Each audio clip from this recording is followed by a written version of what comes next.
What's up, folks? Psycho Steve coming to you live on this Tuesday morning on another cloudy, well, you can't really see the clouds, another cloudy Tuesday with your Week 10 recap. Here's what went down in Week 10. In our first matchup, we had WW Slaves versus Team Clopado. The resilient Team Clopado plays WW Slaves, who's looking to play the season spoiler, looking to spoil the season for her opponents like a swarm of blood-sucking mosquitoes at a Florida backyard barbecue. Early on, WW Slaves had a commanding lead over Team Clopado, and with a late afternoon assist from Team Mary, telling WW Slaves that they have a player on bye, this looked like it was going to be WW Slaves' week to win. She had a big performance from Eli Manning with 16 points, 273 yards passing, and 2 touchdowns. Carlos Hyde with 11 points. Amir Abdullah with 12 points. Devontae Adams, a second cousin twice removed from the Adams family, with 20 points. And Mason Chocolate Pudding Snacks Crosby with 13 points. Then we had Team Clopado with Drew Brees with a rushing touchdown, 184 yards passing with 13 points. Christian McCaffrey with 19 points. Brandon Cooks with 13 points. And Sterling Shepard with a big 25 points, 11 receptions for 142 yards. And Jack O'Doyle Rules did not really rule this week with only 2 points. In this matchup, Team Clopado wins 121-85, improving their record to 7-3, and we are WW Slaves falling to 1-9 on the year.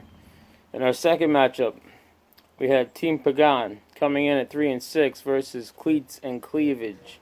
The first place Cleats and Cleavage coming in at 7-2.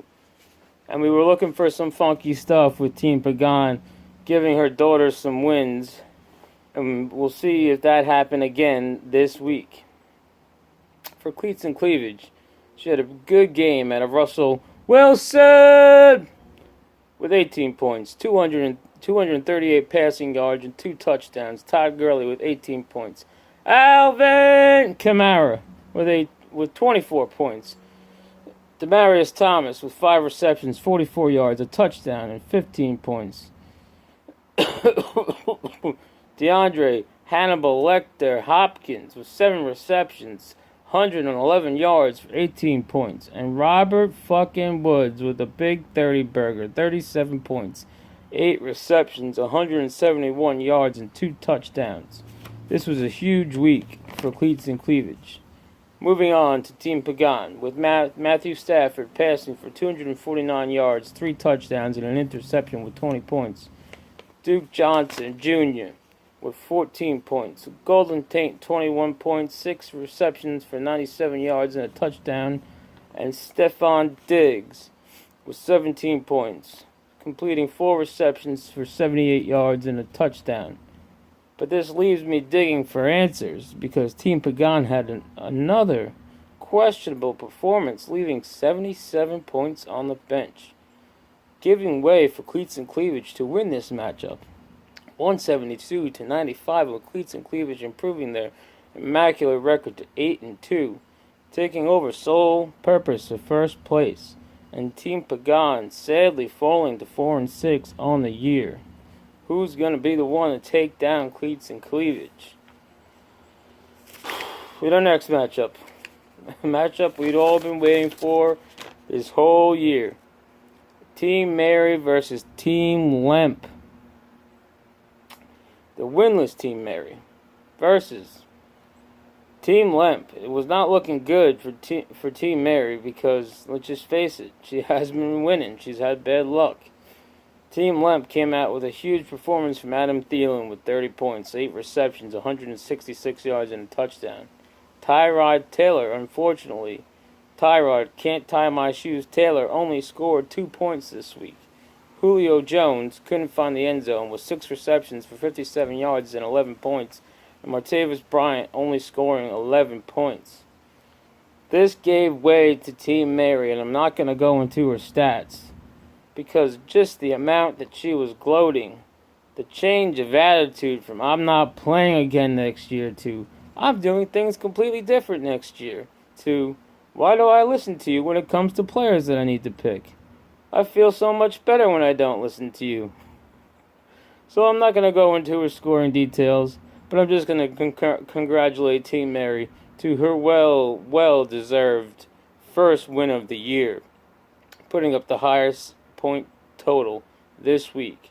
Team Mary beats Team Lemp for her first win, 177-83, with Team Mary improving her record to 1-7-2, and Team Lemp falling to 7-3 on the year. In our next matchup, we had Fire Goodell versus his arch nemesis Suffolk Psycho Steve.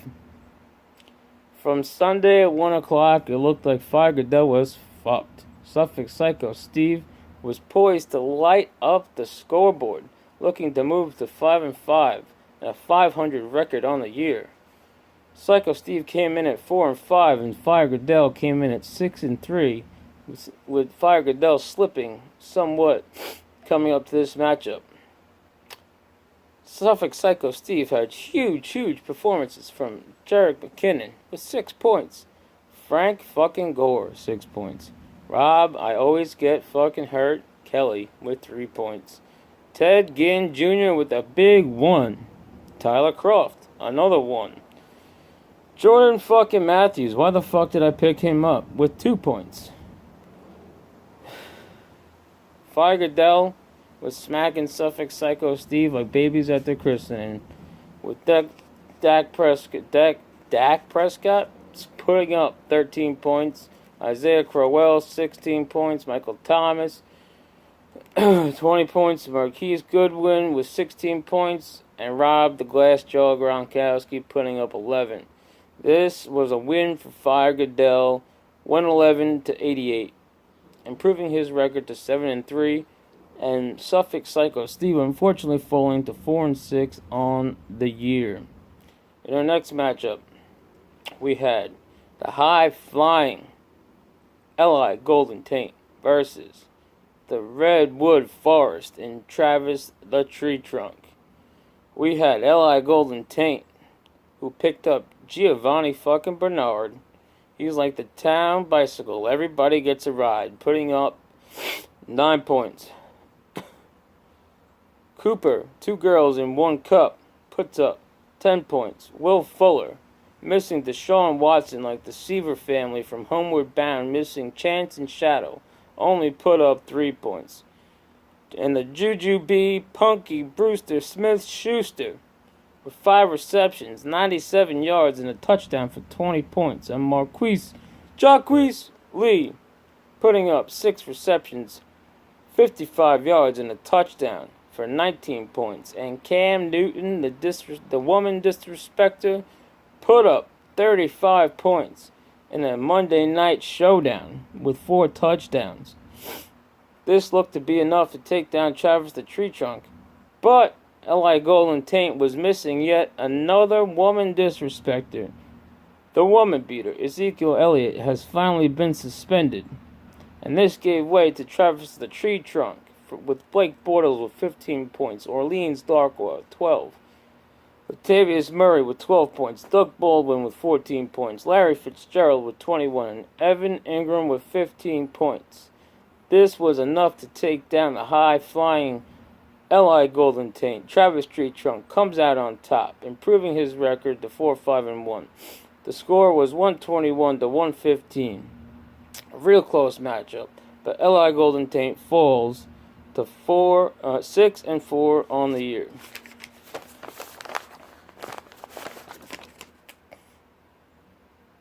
And in our last matchup, it was our feature matchup. We had Giver the Woodhead versus the Bohemia Bombers. It was father versus son in this highly coveted matchup. There was a lot on the line this week, with Bohemia Bombers threatening to leave Give Her the Woodhead out of his will. This was a close matchup. I predicted Bohemia Bombers to beat Give Her the Woodhead by 5 points. 125 to 120 was my prediction. With a strong performance out of Matt Ryan with 14 points for Bohemia Bombers. DeMarco Murray with 29 points. A huge game for DeMarco Murray. Deshaun Jackson with 14 points. Emmanuel Sanders with 19 points, and Leonard Fournette, the guy we all counted on to be the difference maker in this matchup, had a weak 6 points for one of his worst performances of the year. Give Her the Woodhead had Andy Dalton. Who starts Andy Dalton? With 14 points. Tevin Coleman with some increased workload because of Devontae Freeman being out with concussion. Tevin Coleman put up 15 points. Le'Veon Bell was 16 points. And Jimmy the Graham Cracker Graham with another big game with 20 points. And the difference in this game was the Miami receivers with Jarvis Landry with 15 points. And Kenny Stills with 11. Would Give Her the Woodhead taking the win from his dad. 129 to 121. Give Her the Woodhead improving his record to 6-3-1 on the year, and Bohemia Bombers unfortunately falling to 3-7 on the year. Give Her the Woodhead I can't even speak right now. Give Her the Woodhead better hopes he wins this league so he can invest in railroad bonds or a 401k, being left out of Bohemia Bombers' will. That's it for the Week 10 recap. Good luck to everybody in Week 11, and I'll see you guys next week.